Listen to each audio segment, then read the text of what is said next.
I have a really hard time taking a compliment. I noticed recently too.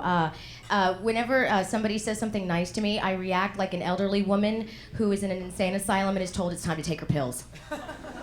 Anytime somebody says something like, "Wow, Sharon, your hair looks great tonight," I go, "Ah, no, get away, no!" It's a very strange reaction, and I'm like, why do I do that? Why do I hate myself so much? And I feel like it comes from like being a fatherless daughter. Because I grew up without a don't get depressed. This is supposed to be funny, not having a dad. Really, it really is. You have to experience it. I grew up without a dad, and when I was growing up, I used to think it was really cool to just have a single mom, you know? And kids would always say, "Don't you miss having a father around?" And I'd go, "Oh, give me a break. I am a strong, independent woman. My mother is a strong, independent woman. She is showing me how to live my life the right way. Now quit asking so many questions and put your back in my mouth, sir."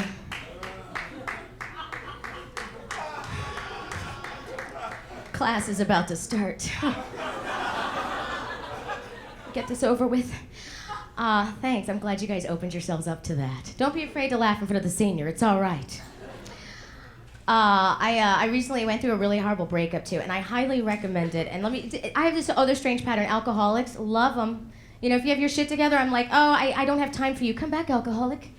I recently went through a really horrible breakup, and the reason I recommend it is because how do I say this? I look fabulous. That's what I'm trying to say. My ex-boyfriend literally scared 20 pounds off me.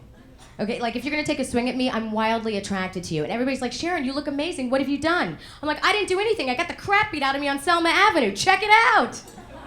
You know, and let me tell you something. 10 minutes of terror beats diet and exercise any day. All right, you don't like that either. That's too bad. I actually found my father. I grew up without a father, but I went and found him. I was told once I was an adult, well, here's what happened. My stepfather adopted me, which is why I have the last name Houston, and then I was told I was actually a Lopez.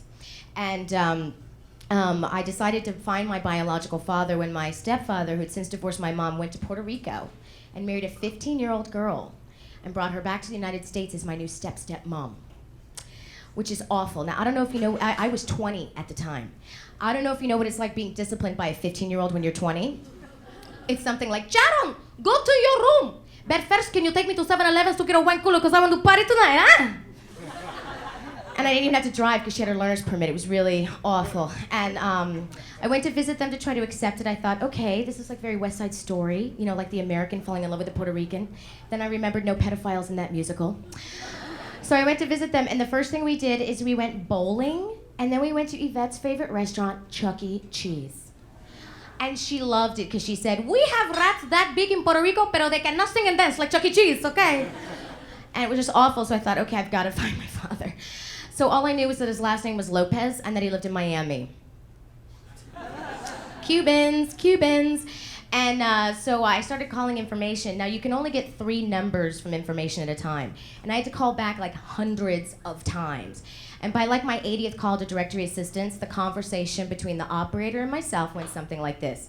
"Miami directory assistance, can I help you? Hey, LaTanya, it's me. I need 3 more. Girl, you crazy. Hold on." She gave me numbers, and I had like all these like pages and pages of Robert Lopez's, and I was like, okay, so here's what I did, okay? I cracked open a pack of cigarettes, a Diet Coke, and did 2 lines of crystal meth. That's what fatherless daughters do. Thank you. She's like, "I did crystal." Shh. All right, so and I started calling all these people, and none of these Cubans wanted anything to do with me. I would go, "Hi, are you my father? No speak English. ¿Eres tú mi papi? No speak Spanish." Click, click, click. Nothing. But I found him because I left messages on people's answering machines. And I was a total mess. I used no discretion whatsoever. And I'd leave this long, drawn-out, "Hi, my name is Sharon. If you're the same Robert Lopez that went to Miami High and you were briefly married to Renita Aaliyah and you were a drum major, then you are my father. Please call me. I love you." And I'm thinking, how many people got that message who like had nothing to do with me? You know, I can imagine how many Cubans came home to an angry wife who was like, "Roberto, ven aquí, who are you sleeping with? Who? You have a daughter." But I found my dad, and I reintroduced him to my mom, and they fell back in love after not having seen each other in 19 years. That's the sweet part of the story. The bad side of this part of the story is that my father and I are so much alike that we absolutely hate each other. Yeah, so now I'm stuck with this prick for the rest of my life. fantastic. He hates me because he hates the fact that I hang out with homosexuals. That's one of his big beefs with me. And I went to visit them over the summer, and I wanted to watch Queer Eye for the Straight Guy, and he totally lost it. He was like, oh, no, I'm not gonna watch that, Sharon. You can't make me watch that. Sharon, being gay is not normal. It's not normal, sweetheart.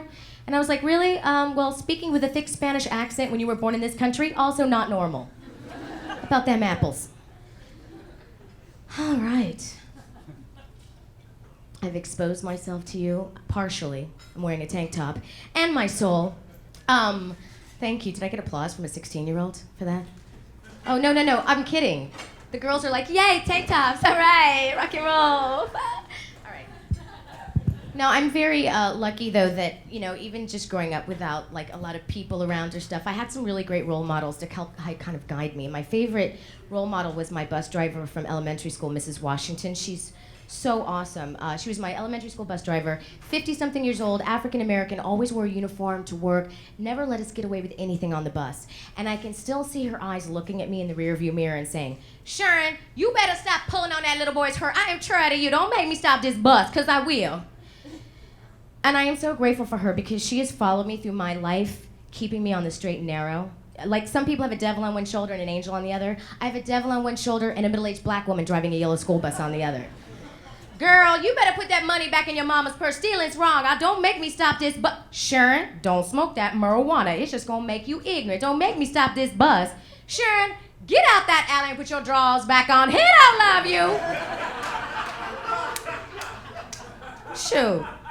I love her. I feel like we need more strong women like that in power, Like, I feel like Mrs. Washington shouldn't be driving buses. She should be flying airplanes, Because there'd never be a hostage situation. They want to put these expensive bulletproof double doors on cockpits. Forget it. Put a $5 rearview mirror in the cockpit. Let Mrs. Washington fly.